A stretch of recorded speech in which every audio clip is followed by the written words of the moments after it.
All right. So welcome back to Super Jeremy World, and we have a special guest this week.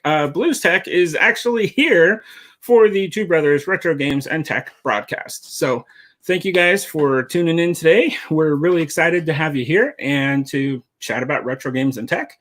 And yeah, why don't you catch us up on what's been going on with you? Well, I guess we normally do like games of the week right now, so this is kind of a game of the week. I just moved across country in a week. I packed up my house from Florida and I drove 3,000 miles ish here to Washington. So that was my game of the week. I played a lot of bump and jump on the way here with a 6,000-pound trailer behind me. But it was an experience and it was pretty fun. But I'm finally glad to not have to sit in the front seat of a truck any longer. And I'm hoping to get back to... Is it marked as private? I'm hoping to get back to the YouTube thing and get back in the mix of things in a quick fashion. My first video will probably be coming out next week because I still have to set up my desk and get my office all ready. But yeah, after that, we should be back to the normally scheduled program over on Blues Tech. That being said, we're having slight technical difficulties. No technical difficulties. No, we're not. YouTube's just being weird. StreamYard does not want to let me comment on my video tonight, so I'm going to try one more time. Let's see if I can do it. There you go. All right. Well, hey, that's fun. I'll just be over here. Yeah. Hi, Mike. I see you there. I didn't see you before because it's not showing up on my phone and it's not showing up on StreamYard, which is super but it is weird. on YouTube. Go, Mike.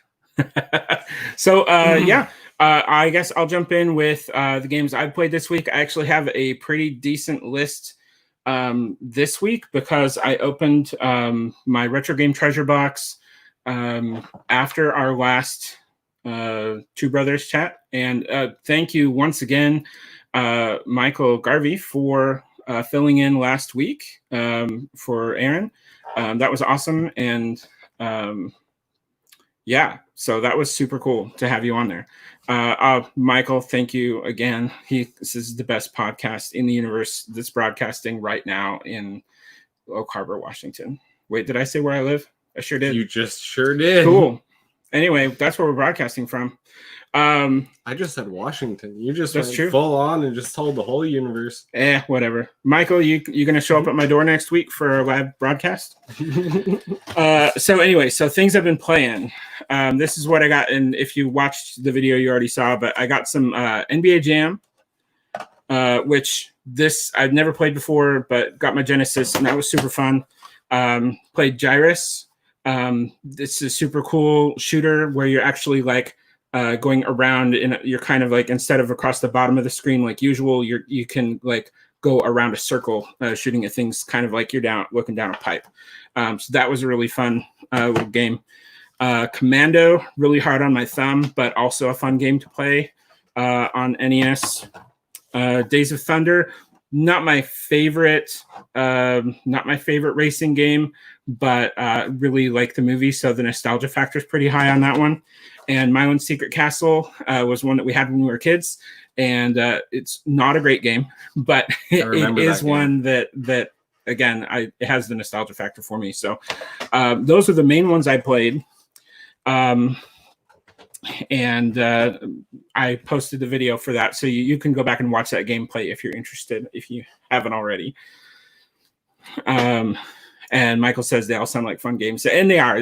That's one thing I really like about having the mystery boxes is I get games that I wouldn't necessarily go pick up myself. And that's kind of fun. It makes me try new things, and they're huge libraries for the older systems, and so I kind of appreciate that. I get to experience more of it. Um, anyway, yeah. So for what I played, that is it. I'm gonna stop.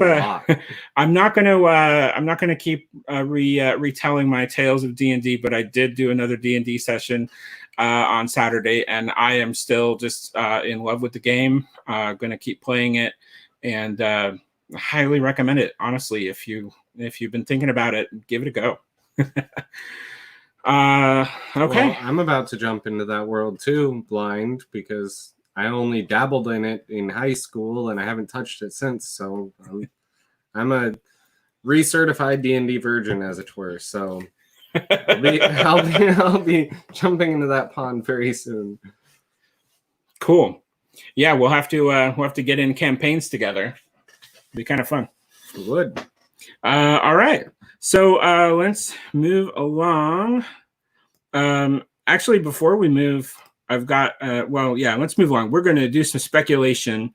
Aaron's been a little bit out of the loop completely out of the loop on Amico and stuff like that. So we're going to talk today about the Amico August 4th announcements and some speculation. So Michael and anyone else who's watching, if you have thoughts, pop them in the chat and let us know what you think might come up on August 4th from Tommy Tallarico and the Intellivision team. I'll do my best to kind of catch Aaron up real quick because he's been packing, selling his house, moving cross country, really about as far as you can go and still be in the lower 48. Michael says, "What's an Amico?"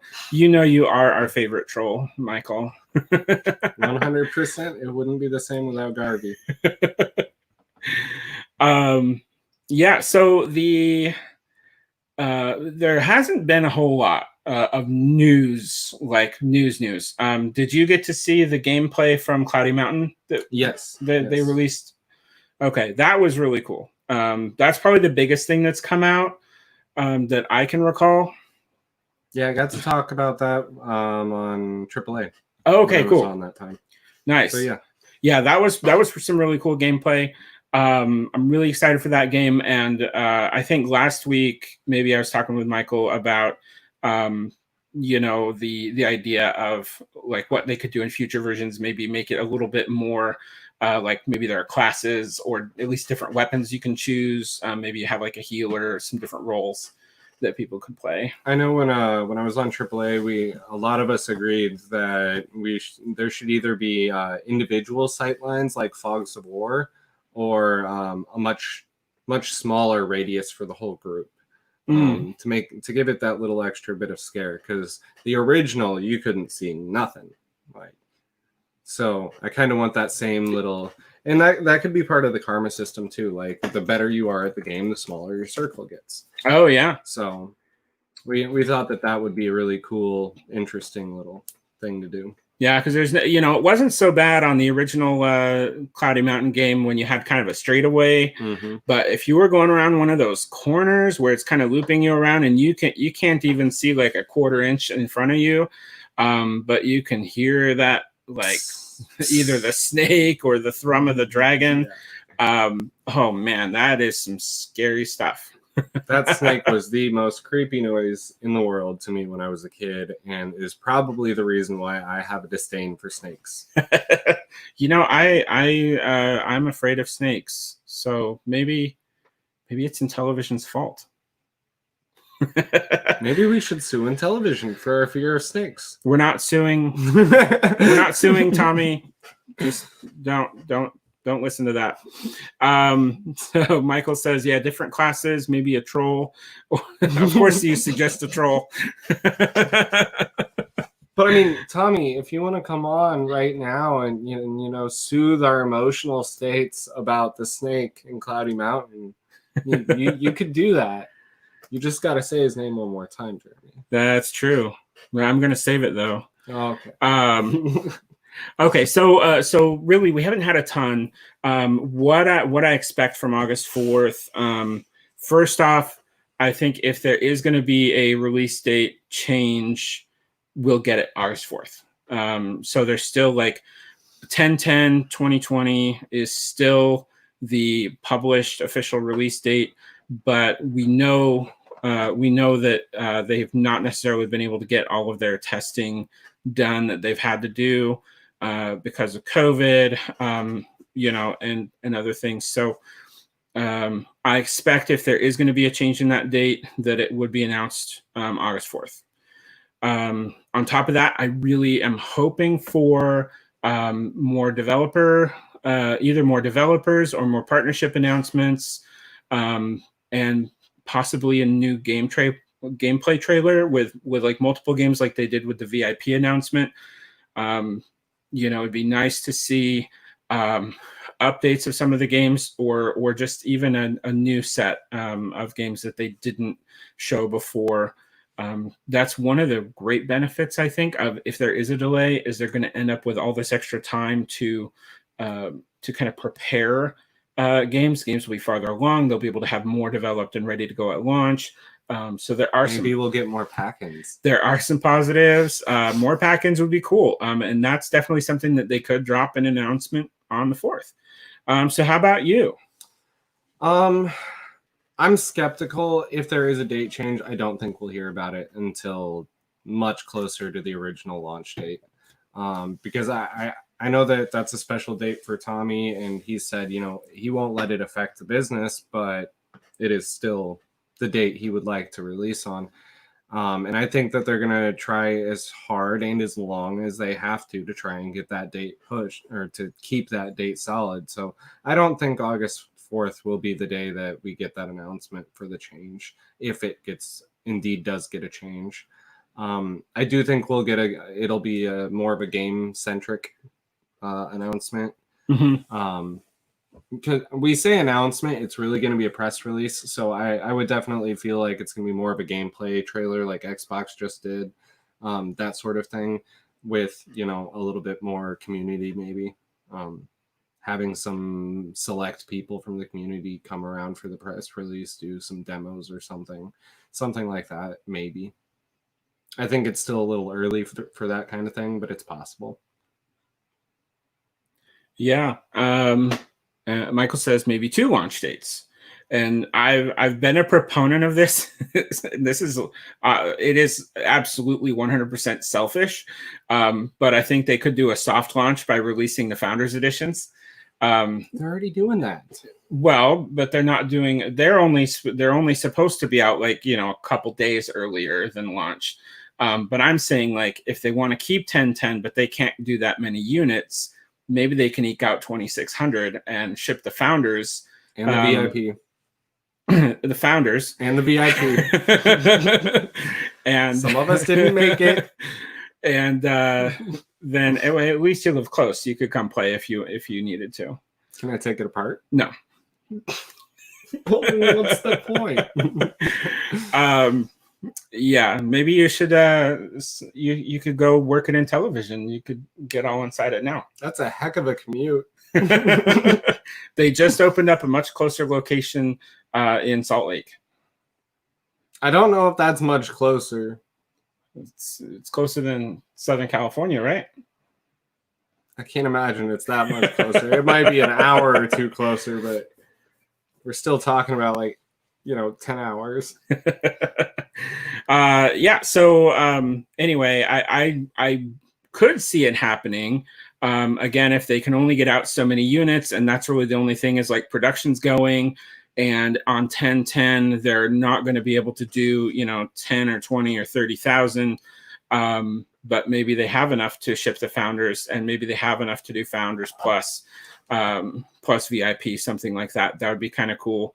To be able to do a bit of a soft launch on 1010, and then maybe have like the full retail release everywhere, coming around Christmas time, or Q1. I wouldn't want it that I think if they go Q1, we won't see a separate Founders release. But if it was mid-October and mid-December, I think that could work. It also gives them a chance to kind of work out some of the kinks with a crowd that's more bought in already, I guess. I think if they don't launch by the end of Q4, that there's going to be serious financial implications company-wise. I think that's going to hurt real hard. Yeah, I'm not sure. We've heard Tommy talking on some interviews about that, and Q1's actually really favorable for them because Q4 is the heaviest as far as marketing costs because everybody's trying to sell everything in Q4. So Q1, a lot of that drops off. They get their own little platform, I guess. But the reason that most of those console developers don't launch in Q1 is because all the money is spent in Q4. That is the thing. Like most families budget, and you know, at the end of the year the budget's gone, but that doesn't mean you immediately have a new one. that budget's still gone until, you know, you can build it back up, which usually takes most of the year to get that holiday budget back, you know. Yeah. So I don't know. Q1 could be, it's got its merits, but I think it would be very dangerous from a financial situation. Yeah, it's a tough call either way. I'm actually kind of glad I'm not in Tommy's shoes on this one. Agreed. And Michael says Q1 more likely. He also says that PS5 looks sexy. Did you see the post I shared? I think it was The Onion. Said you can now customize your PS5 with a hat. So they had a cool fez, a fedora, and a baseball hat, I think. They didn't have a top hat? Maybe there was a top hat. It needs or an eye of Sauron. Now that'd be kind of cool. I think that I could see that. Because it's perfectly shaped for it. You just got to paint it all black and put it right there on top. It's perfect. How could you miss that, Sony? It's like, oh yeah, he's his top hat for the win. Yeah. So and I agree. Sometimes people release a product and or a slogan, or you know, they tweet something as a company, and you're like, did nobody read this? Did nobody preview this? Did we not show this to anyone before it went public? Yeah. Anyway, I've seen some businesses that were named very poorly like that. I do think it's a good looking console. I do question the practicality. It's not a practical look at all. Like when I try to think of where I would put a PS5 with my current system, with my current setup, it's going to be on the floor next to my TV stand because that's the only reasonable place where it could fit. Well, it will lay on its side. Yeah, it would still be on the floor. It definitely wouldn't fit with your setup. You have a dark setup for the most part. That's true. I do have from the Wii. I do have a dark setup, but the Wii is not in my main. It's not on my main TV. Oh, okay. So, okay. Anything else? Amico. Yeah, I would expect to see partnerships. I would expect to see a little bit more like this. This I see as like the kickoff of their advertising. And if you haven't, Aaron, if you haven't had a chance to see Intellivision, go on their YouTube, the main one, and they did 2 release videos in the last week or so. I haven't seen them yet. Which they're just hilarious. They're fun. They're kind of like joking about the product testing process, and so they just destroy the crap out of a few Amico controllers in some really fun ways. And in the one that they dropped today, Tommy was in like this indestructible test suit, and they had a lot of fun. And that's the thing is like this is such an incredibly frustrating situation with all the delays that they've faced, and I just really appreciate that they're a company that's like able to kind of take it and just have some fun with it and be able to joke about it. Absolutely. So it's pretty cool. I keep on getting distracted by your Sega cartridge or your Sonic cartridge. Oh yeah. The not for resale is just getting me every time. Yep. Every time I look over to talk to you, it says not for resale. Not for resale, but hey, guess what? I bought it. But did you buy it or did you get it in a box that you bought? Isn't that the same thing? No, because you didn't pay for the game. You paid for what's in the box. But the game was in the box. Yes, but you didn't specifically buy the game, did you? You have a month. No! You have a monthly subscription to. It didn't come out of a subscription box. Oh, it didn't. I bought it directly from a company. So. Well, there goes my argument. So, DK Oldies, sorry to say, you're in trouble with someone. You better contact Sega and say you're sorry because that not for resale logo. I'm pretty sure that you just like violated some sort of international law. You probably owe me a lot of money. Or at least Sega. You also further violation. There's a not for resale on the Sonic 2 that you sold me. Also. And that one's actually part of the label too. Yeah. Well, this one is too. Is it? Yeah.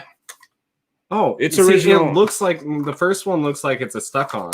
Yeah, they're original logos. They're part of the that's part of the label. So those were floor models. So they were pack-ins. Oh, they were pack-ins. Yeah, it was just a pack-in with the system.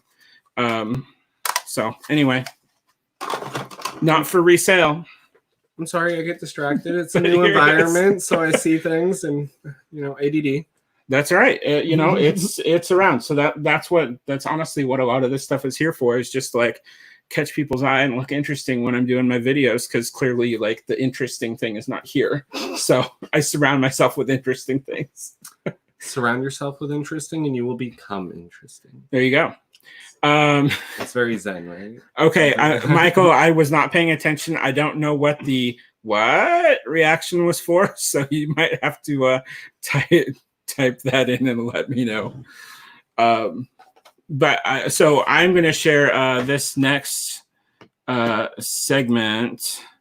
This is going to be new, and it's coming up. This is a special new segment, so I'm going to rename it and put a banner on. This may only be used this week. Probably only used this week. So here we go. Stuff Aaron brought me. So as you know, he drove cross country. He moved from Florida to Washington, and he's here now. And he showed up today, and he's like, "Hey, I got a box of stuff that I grabbed." And I was like, "Okay, well, let's take a look." And so he starts pulling out some like really cool and important stuff to me. Let's see, Aaron. It was the whole Aaron thing justifying buying a box with games in it. I'm sorry, but like you're paying for a service. You're not actually paying for the games that you get in it. It's like the opposite of Steam. Agree to disagree for today. So here are the gems, and this is just 4 things that I pulled out of the box that Aaron brought me today. So the first one, you remember what this is? Anybody? It's a cassette tape. Okay. But not just any cassette tape. This is the soundtrack to Teenage Mutant Ninja Turtles 3, which has the iconic Tarzan Boy song, which if you don't remember what that song is, go find it and play it right now. You will not be disappointed. Okay. So the good question though is, do you have a way to play that?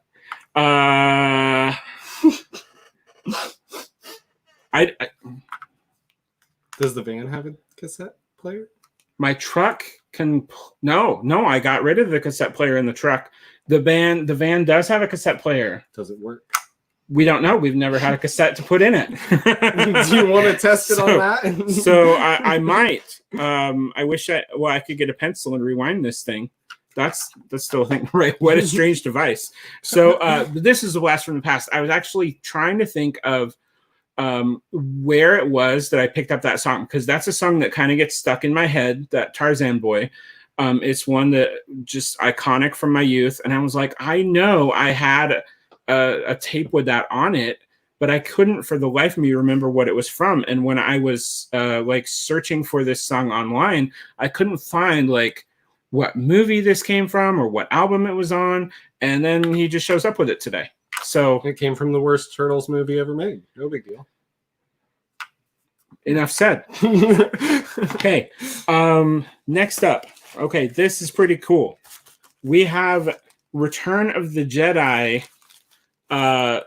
like paper tablecloth for like your birthday party. So you've got Luke over here fighting Vader in front of the iconic window. Like, this is awesome. They got TIE fighters in the background. It used to be marked frozen foods, and then it was marked over with grocery, and it was 25 cents.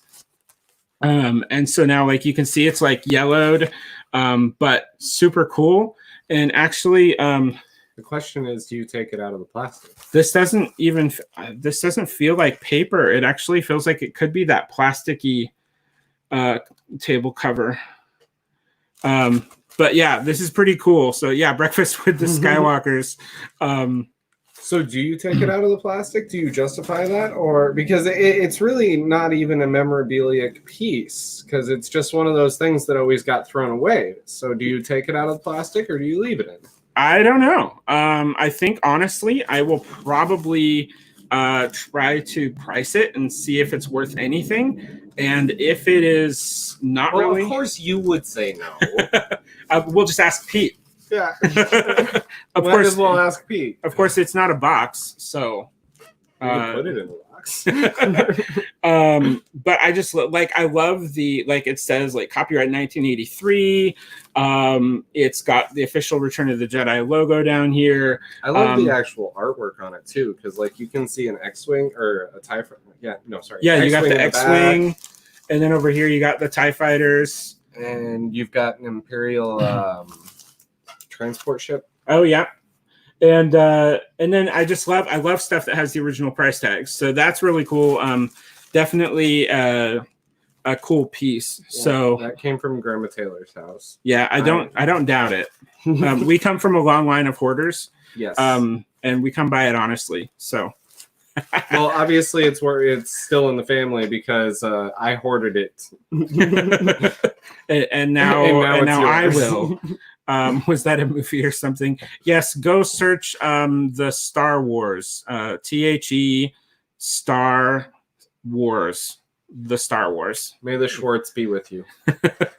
Okay, item number 3. So 3 and 4 are very close. May 14th, I posted a video of gameplay where I played games that were games that my grandma loved. So my grandma's been gone 5 years. Our grandma. I'm usually not having to refer to someone else in my family next to me here. So she's been gone 5 years, and so on her birthday, I played Jeopardy, Burger Time, and probably Rad Racer 2, which are several of her favorite games that she played. She loved Nintendo. She had her own. She bought ours for us. So just really strong ties to her. She bought me my Game Boy Advance. Yeah, that's where he got Game Boy Advance. That's really cool. That was after I was gone. That wasn't cheap. That was more expensive than the original Nintendo when it came out. I bet. So anyway, today Aaron brought first he brought her copy of Mario Brothers Duck Hunt, which is super cool. It's actually my third copy of this particular cartridge. This one's special, but this will be the one that I keep nice. You just gotta take this and put it on the back so you don't confuse them. And then the big one, her Jeopardy 25th anniversary complete in box. And this, I had no idea that this still existed. I didn't either before I opened the box it was in. So, but yeah, this is amazing. So yeah, I don't know what's in the box because I didn't open it. We'll check it out. So we've definitely got the cartridge, the sleeve, and I think there's a booklet. Oh yeah, there's more in there too. So yeah, we've got the original booklet. It's pristine. I don't think anybody opened it. And then it appears some sort of ad. Oh yeah, it's a poster. Game Tech. We're into fun and games. Look really good right behind you in a frame. So we've got Wheel of Fortune, a couple versions of Jeopardy, Double Dare, and Hollywood Squares. So that's a fun insert. And I will say I tried various versions of Jeopardy. I heard you say the 25th was the best. The 25th anniversary edition for me is by far, because you get the hints, right? The part of it's the hints, yes, but part of it's just the way that the game goes about its business. I don't know. The others just don't feel as nice. I can't remember the detail right now. I'm sure I talked about it on the stream because I did try the other Jeopardy games on NES around that time, and there's just something about it. I think also the way they set up the alphabet, because you have to type in responses exactly on there, and the way that you had to do it on some of the other versions of Jeopardy, it was the whole alphabet in one line. And so you had to go all the way back and all the way forward to get to different letters. But this one was a grid, so you could go up and down and left and right, and it was much, much quicker to get to different letters. More intuitive. Definitely more intuitive. And yeah, you can get hints because the other people would ring in and give incorrect answers. And most of the time, their answers would have some letters in the right spaces, or they would have some of the correct letters, but mixed up. And so if you looked closely at their wrong answers, you could get hints for some of the questions. But definitely, like, beyond the nostalgia factor, if you are going to play Jeopardy on the NES, get the 25th anniversary edition. This one doesn't say not for resale. You won't regret it. That's true. There is no not for resale on this package. So anyway, Aaron, I truly appreciate you bringing this. This is the best game in my collection now. So honestly, I mean, I'm not big into retro, but like I remember spending a lot of time with Grandma Kid and doing that with her, and I knew that you had spent more time with her doing that, so I figured that you would appreciate it more than me. Yeah, so I do. Thank you. Yep. So that's actually my very first complete inbox NES game, because they're just cheap paper boxes, so they mostly got thrown out. It looks like a book. It does. It was it legitimately looks like a book. So anyway, thank you so much for all of those things. I'm stoked. I just wish that I could have found the rest of her collection, Gunsmoke and all the other ones. Now, Gunsmoke was ours. Was it? Mm-hmm. I thought it was hers because I don't remember playing it at our place. Oh, really? Yeah, Gunsmoke was ours. She had Burger Time, which I think I now have. I think I have her version, her Burger Time, and these both now. Rad Racer 2, she had also, which I think I have her copy. So I have most of her games now. If not all. But yeah, I bet Gunsmoke just came over from our house one day and stayed. Probably. But I recently bought my own copy and played that one. That's one of my favorite games that I played on my channel. So anyway, cool stuff Aaron brought me. And last week, of course, I did the opening of Final Fantasy, which he went and picked up in a retro game shop in Florida. How long had you had it? I've now had it like a month. So I need to get down and play it one of these days. But I've had it about a month. Just brought it to you at this point, and you would have saved you the $7 shipping or whatever. No way! I totally played it, or I totally opened it last week. It was way ahead of you. Last week, it was. It was an afterthought. It was way ahead of this week on stuff Aaron brought me. Yeah, we'll see. Maybe we'll just make it a recurring segment, and he just has to bring me stuff every week. You gonna pay the $120 in gas it takes me to get here and home? It takes you $120 just to get 3 hours? Not now. If I was taking the trailer both ways, absolutely it would cost me that much. Yeah, I found you a good deal on the trailer. Yeah, you did. I can't argue with that. $25 a month to store a close to 20 total foot long trailer is that's gold. All right. It's interactive chat time. And it's technically your week, even though you were driving. So I'm going to make you come up with a question. On the spot. That's fine, because I've been thinking about it. Oh, good. Unbeknownst. So, on a road trip, when you are on a road trip, whether you're driving or a passenger, what do you do to pass the time and not sleep? Pass the time and not sleep? Yes. Honestly, I'm usually... So I've got... And this is for everybody, so... 3 things going. Okay, so yeah, pop down in there. What do you do to pass the time when you're on a road trip and you're trying to stay awake as the passenger? because as the driver, you should be awake. You should just be awake. Yeah, but it doesn't always work that way. And you should be occupied driving. That's true, but you can still do things as the driver, as I can attest. Just doing like over 42 hours worth of driving in a week. All right. So Michael says books on tape or Audible, and that is one of my go-tos. I actually just started a job last fall where I had an hour-long commute each way, which I know some people have much longer commutes, but I've been used to like 10 years of commuting like 3 minutes. So an hour feels like a really long time, and 2 hours out of my day going each way to work and back.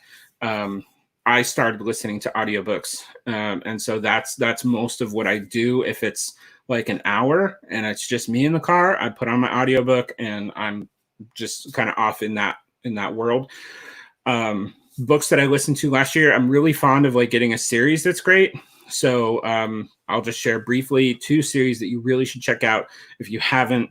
The Dark Tower series by Stephen King.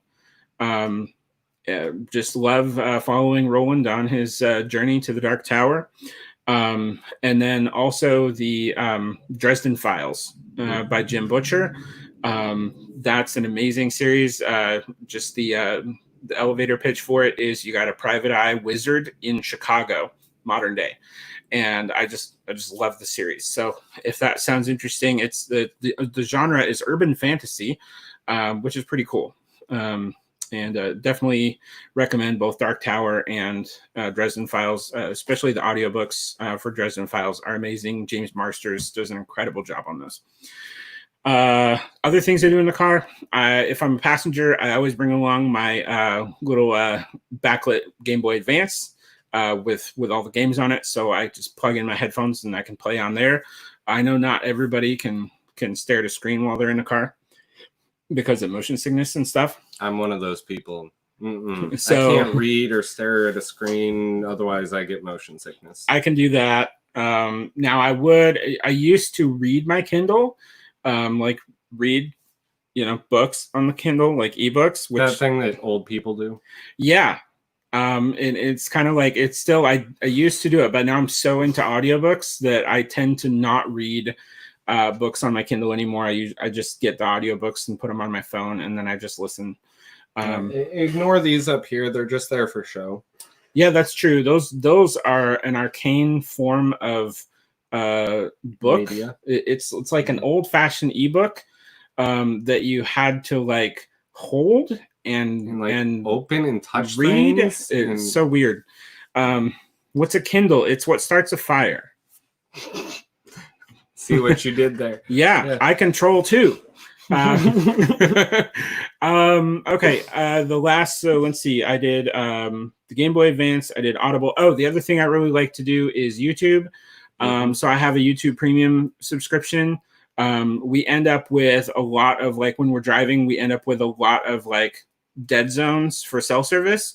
And so YouTube Premium allows me to download all of my watch list. So like whenever I save a video to my watch list, especially like I try to listen to every interview that Tommy does, which is really tough to stay caught up on. Yeah. But if I click save to watch list, it's automatically downloaded to my phone. And then that's a great place to pick up on especially those longer videos, is just put it on when I'm on the road and then just let it go. So I will spend a lot of time like listening to my YouTube backlog when I'm driving. Gotcha. So how about you? When I'm driving, my go-to is stand-up comedy. Because for me, it engages. I only do it when I feel the tired coming on. Like when I feel like I'm getting tired, that's when I turn the stand-up on because it engages my mind. Like I'm paying attention to the road and everything, but it keeps me awake because it gets me thinking about the jokes and it gets me laughing and it gets me interacting mentally outside of the road. That way I'm not going into that. There's this phenomenon. It's called like road hypnosis, where you can just drive and you'll be driving for hours, and then after X amount of time, you'll just snap out of it and you will have no idea how you got somewhere because you were just on literal autopilot. And when you're driving cross country with a 6,000-pound trailer and a kid in the back, you do not want to be on autopilot. Bad things will ensue. So I try to keep my mind occupied. So it was mostly stand-up comedy on Pandora, or I did do some YouTubes. Like I tuned into the Two Brothers last week, which was one brother and a surrogate. Hear that, Mike? You're our surrogate. And then I tried to watch the NLG stream. I got 10 minutes into it, and then my phone was like, no more signal for you. So then I just had to go back to being a pleb listening to the radio when I could get radio stations. And besides that, occasionally I'd throw on an episode of Star Trek on my phone through Bluetooth, so I'd listen to it. I wouldn't watch it, don't worry. Or like The Outer Limits or something. Cool. And if I'm a passenger, it's a completely different story. Whatever I can do to keep myself awake. So like what? I get motion sickness if I can see movement past my head and I'm looking at like a screen. So if I can black out the window, I'll be on my phone or I'll be on a game device of some sort, probably the PSP. Mike, Sony shill over there, troll boy. But besides that, I'll play games like we did back with our road trips as a kid. Like what was it? Street Sign Bingo or something like that. Oh sure. Or pick out funny license plates that you find along the way or stuff like that. But this trip for me, it was just it was the first time that I've been through Montana in my adult life, and it's just so beautiful. I was just every turn, going around every corner, I was just astounded at how beautiful it was, and that's what kept me awake all that entire day. You want me to shut that? Yeah. He left. I was so fed up with it. I couldn't do it anymore. Stupid YouTube, stupid stream. Yeah, okay, and he's back. So yeah, the only other thing I can think of is like, when I was driving solo and I didn't have these options, like all I would do is like blast the radio and try to get songs that I would sing along to. And then I would like roll down the windows and turn up the AC, make it as cold as possible. That's actually scientifically the wrong thing to do. Yeah, but it felt better. It does. It feels like it's the right thing to do, but as your body gets colder, it wants to shut down. It wants to go to sleep. Yeah. It's a conundrum. That's true. Actually, I have discovered when we have really hot days, it's really hard for me to sleep. So that kind of makes sense. I just need to make it sweltering hot and I'll be so miserable I can't sleep. So I'll stay driving. But that'll also get you mad, and it'll get you more irritable, prone to irritability, as they say, which is not necessarily the best mood to be in when driving late at night when you're tired. You know what? I actually there's a game that you need to play on original Intellivision called Desert Bus. Desert Bus. It's a real-time driving simulator. Oh, is it? So you can sounds excruciating. So you can do an 8-hour long play of literally just driving the bus across the desert. You know what, Jeremy? That is going to be no. See, you just conned yourself into something. What's that? You know that thing that I'm going to be doing for you for your channel? What's that? That thing that I'm not telling the people about. Well, I think you just conned yourself into doing an 8-hour live stream once you have it. An 8-hour live stream of that game on original Intellivision. I don't have that game. Well, looks like you're just gonna have to get it. Actually, I lie somewhat. I don't have the cartridge. However, I do have all the Intellivision games except some of the homebrews, but I have all the original ones on my LTO flash cart. So I technically do have that game. Does the flash cart work in the original? Yeah. Okay. Well, then yeah, that's it's fine. actually right here behind you. Well, LTO flash. If you don't have this, they're available sometimes, and that's it. So you just you load all your ROMs up on this baby and pop it into your Intellivision, and it's super cool.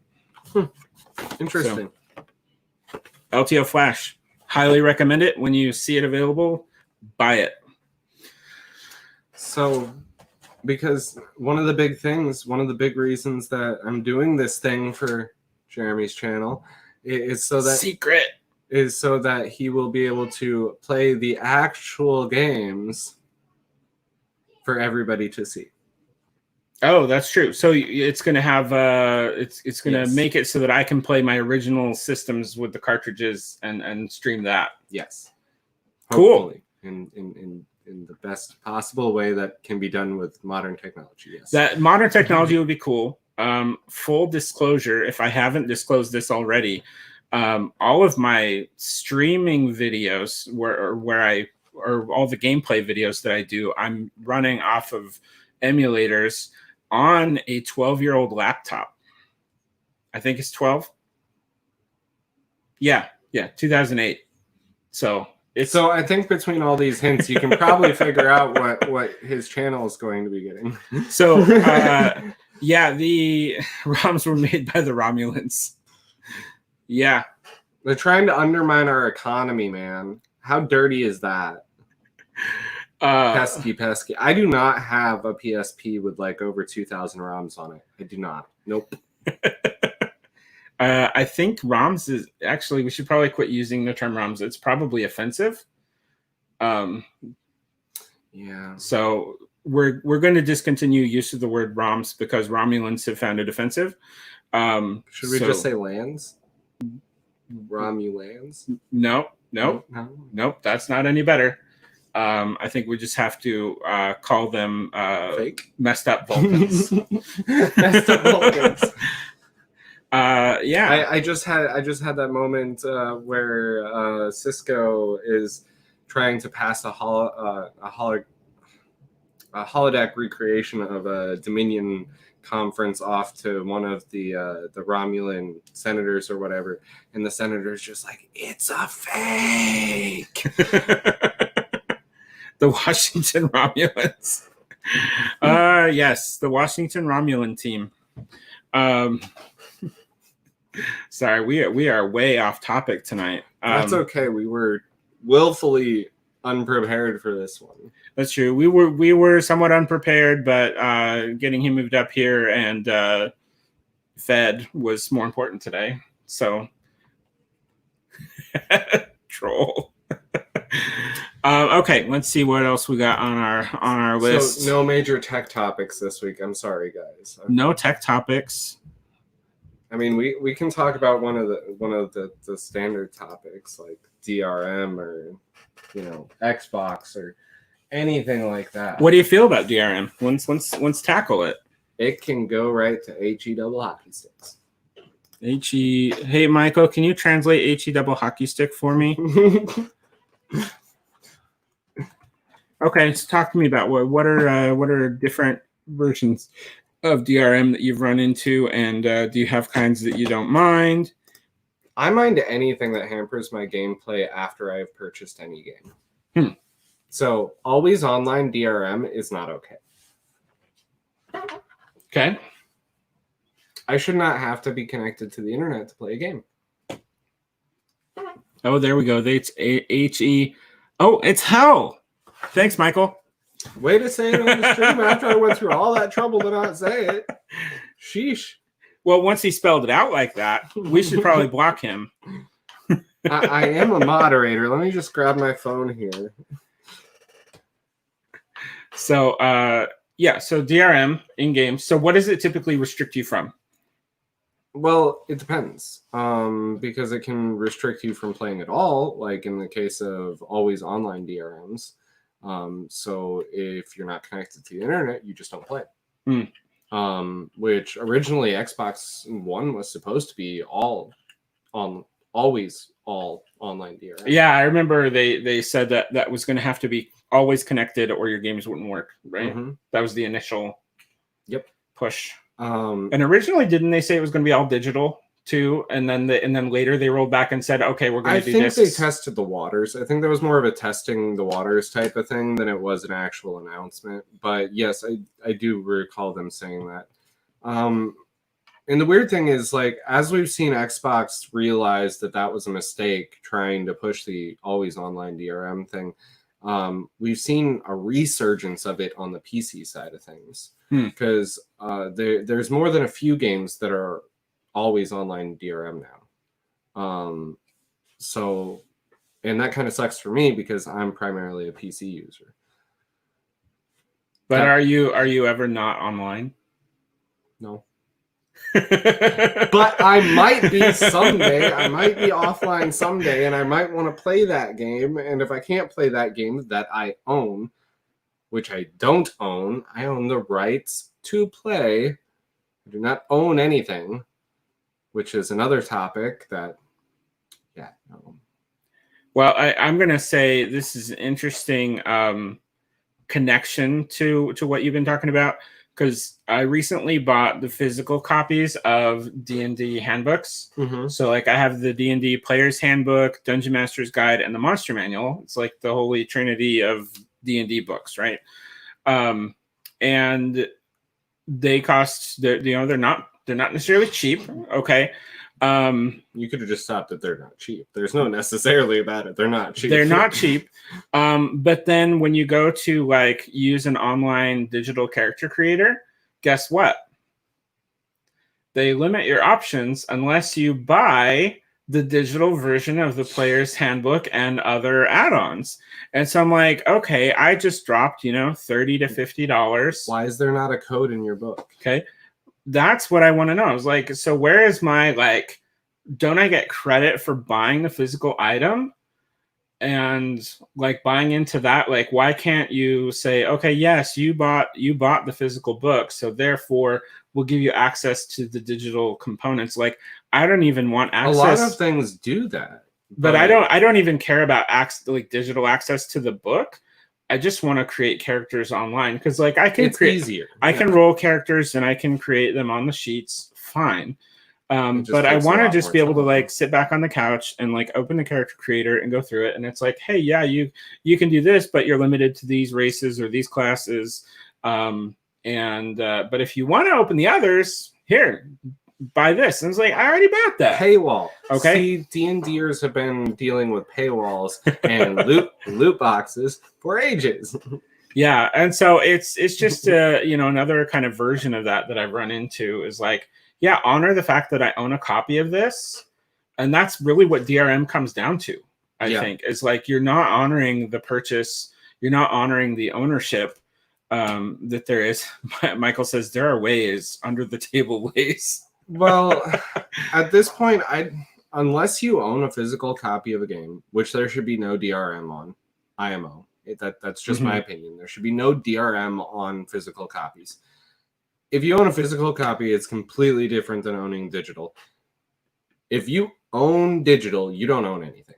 It says so right in the terms of service. You don't own anything. You own a limited license to utilize the software. You do not own a copy of the software.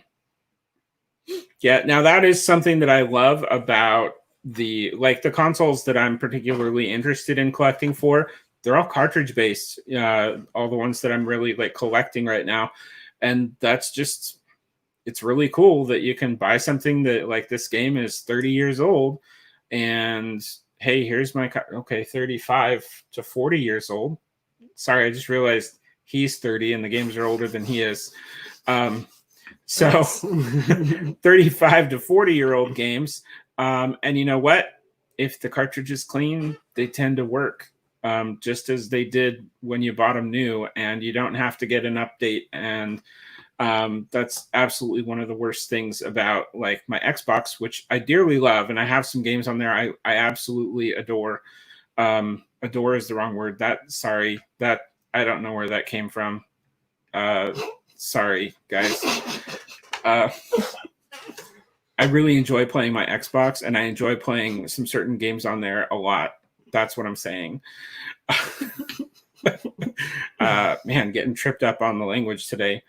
It's okay. It's adorable. Oh my gosh.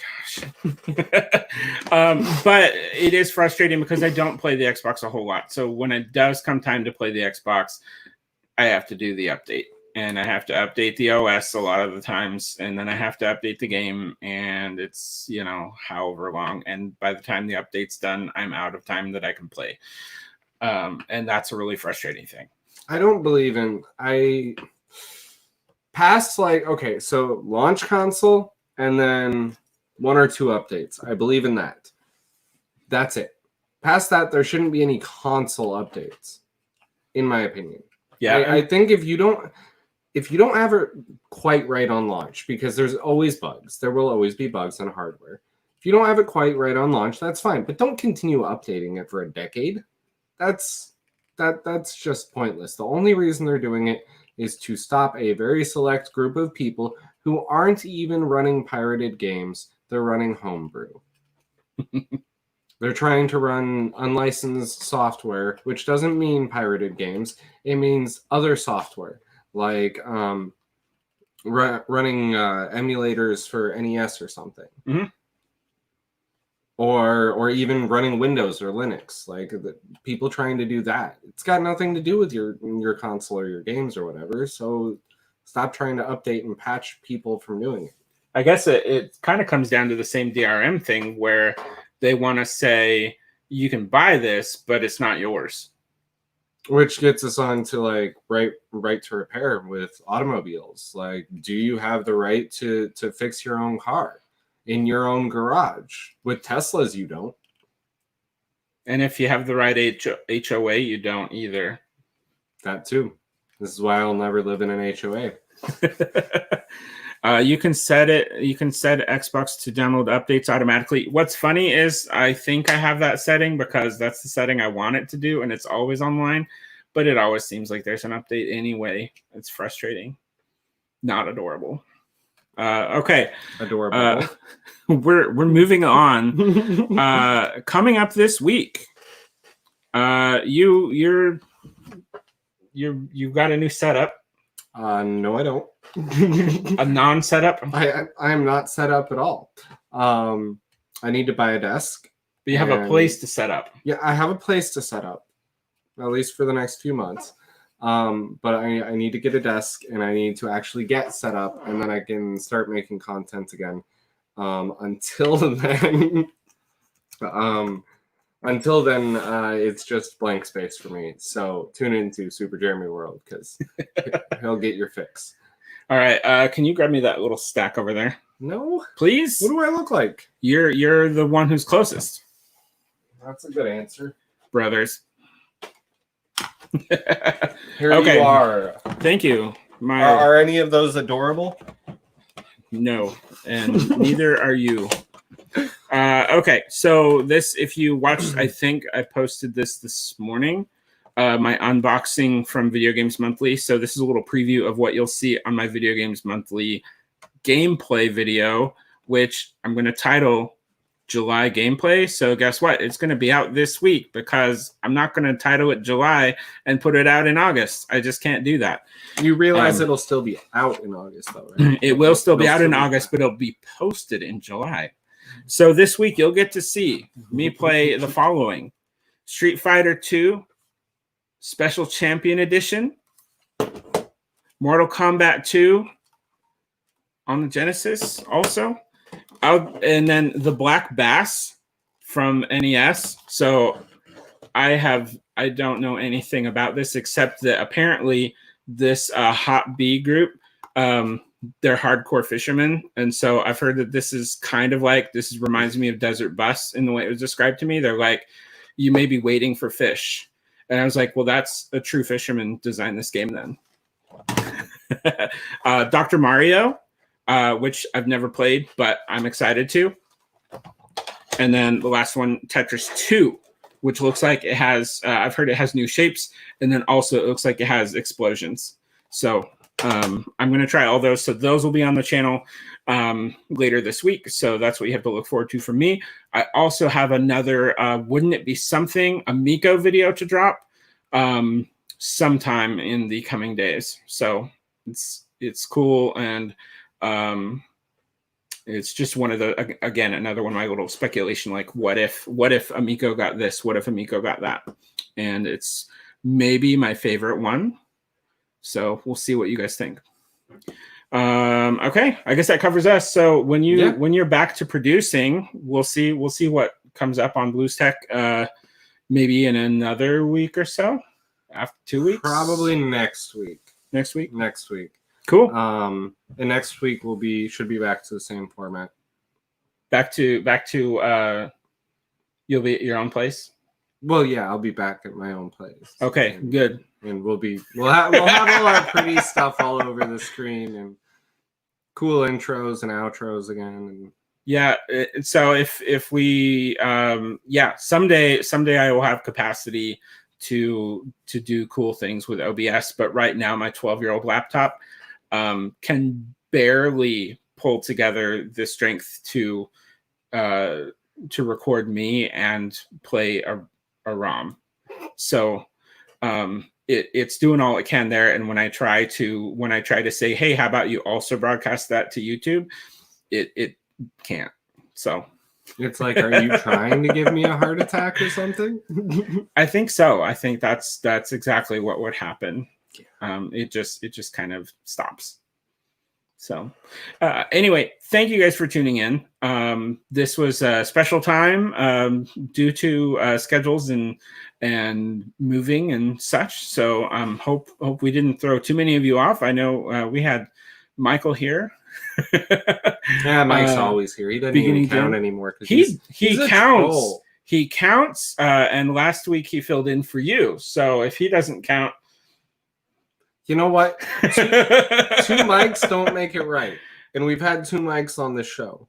That's true. We did have 2 mics. We could do we could have a week where we take off and Mike and Mike could take over 2 brothers one week. Mike, you should get with the other Mike and do a show called M&M. You let us know which one's the green one. Yeah. Okay.